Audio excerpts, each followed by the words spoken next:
Dando prosseguimento a estes vídeos sobre o biocentrismo, hoje eu vou falar sobre ciência e religião.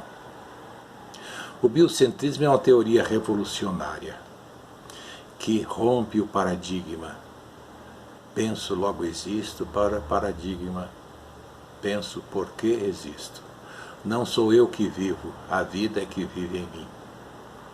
O biocentrismo, visto através da biosofia, da sabedoria da vida, nos mostra que a vida dispõe de um conhecimento muito superior ao conhecimento que nós temos no nosso neocórtex. Através dos estudos de Maturana e Varela, nós podemos perceber que a vida é um processo de aquisição de conhecimento, que a vida é uma entidade que manifestou-se na Terra neste momento de água líquida, desencadeando um processo de vida e morte de organizações biológicas que vão adquirindo um conhecimento deste meio externo através de uma sequência até o réptil, do mamífero e o neocórtex no homem. E o homem tem, portanto, 3 cérebros que funcionam como 3 computadores conectados. O computador do cérebro reptiliano, que é digital, o computador do cérebro emocional, que é analógico, e o computador do neocórtex, que é digital também. Observando a natureza, e observando a vida, e observando inclusive a nossa ciência, nós vemos, por exemplo, na coagulação do sangue, o extremo conhecimento que a organização biológica humana dispõe para fazer estancar um ferimento e reparar essa ferida através do refazimento dos tecidos. E a ciência tem estudado, cada vez descobre um fator aqui, outro fator ali, como se o nosso neocórtex, o nosso conhecimento do neocórtex, fosse aos poucos descobrindo coisas que o organismo, a organização humana, já conhece. Portanto, o conhecimento do nosso neocórtex é um conhecimento restrito, extremamente pequeno, se colocado em relação ao conhecimento de toda a organização biológica humana, que dispõe do conhecimento desde que a vida manifestou-se na Terra. Esse conhecimento todo está escrito na nossa organização biológica. Inicialmente, ele foi escrito, codificado nas moléculas de ácido nucleico. Este conhecimento depositado das moléculas de ácidos nucleicos podem, de uma certa forma, ser lidos através do cérebro emocional. Quando aparecer os mamíferos, o mamífero pode transformar rapidamente esse fenótipo, como eu já mostrei outra vez no caso do cão. E hoje em dia, com os desenvolvimentos da ciência, nós estamos percebendo que as moléculas dispõem de um conhecimento extremamente grande. Toda molécula tem um conhecimento, em especial as moléculas do ácido nucleico dispõem de um conhecimento que de alguma forma pode ser lido pela organização biológica, não pelo nosso neocórtex, mas pela nossa organização biológica como um todo.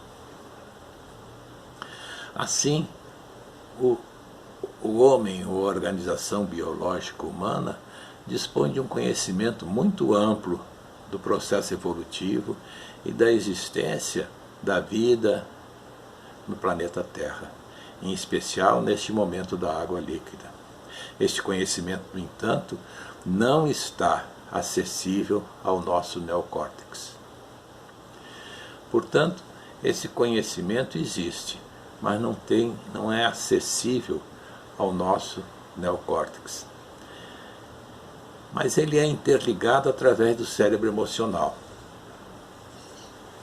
Por isso, em grandes crises emocionais, nos acessos de crises emocionais, quando o homem é submetido a estresse bastante grande, e também certas pessoas, certos indivíduos, têm um acesso emocional maior do que outros, esse acesso emocional leva a uma percepção, não a um conhecimento, mas uma percepção deste conhecimento que está na organização biológica como um todo.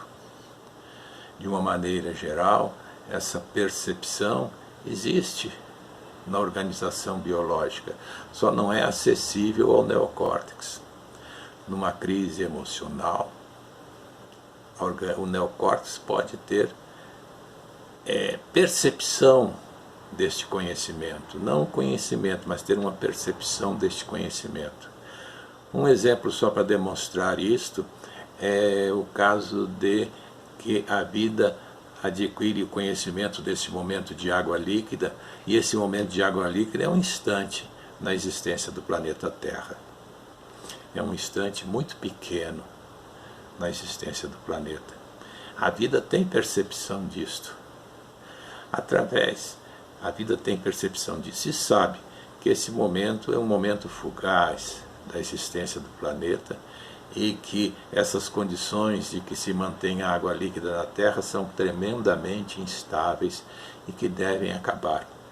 Acabar de uma maneira em fogo, porque é através de alguma alteração, qualquer alteração do momento da água líquida, nós viraríamos um planeta desabitado, provavelmente com cataclismas e situações desse jeito.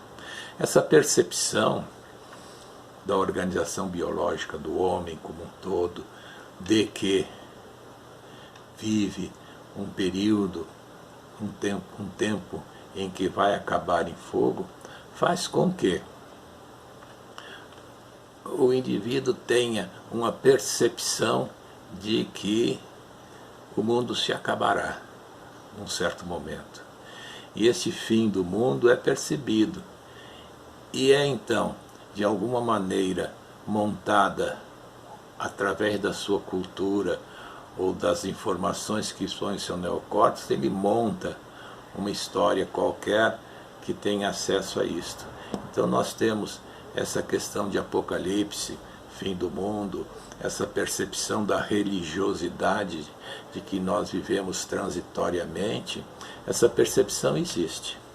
Certos indivíduos, tendo o cérebro emocional mais ativo, têm uma percepção maior disto, então montam em cima desta percepção, através da cultura e do conhecimento do seu neocórtex, montam histórias que ele acredita, que podem até não ser racionais dentro da razão do neocórtex. Isto basicamente são as religiões. A religião, portanto, é uma percepção da totalidade do conhecimento da organização biológica, que é metabolizado pelo nosso neocórtex, que monta uma história, que monta qualquer coisa acessível, qualquer organização acessível ao nosso neocórtex, se bem que muitas vezes desprovidas de qualquer racionalidade, mas o homem crê naquilo, porque ele sente que dentro de si aquilo realmente existe, de uma forma ou de outra, e essa forma é mais ou menos o que nós chamamos de religião. A religião é, portanto, uma percepção do conhecimento total contido na organização biológica humana, transfigurado para o nosso neocórtex através de um cérebro emocional. É através de crises emocionais que os homens têm acesso a este conhecimento. A crise emocional, a ativação exacerbada do cérebro emocional nos leva a uma percepção deste conhecimento da organização biológica. E para que ele possa ser aceito e decodificado pelo nosso neocórtex, se montam assim as religiões.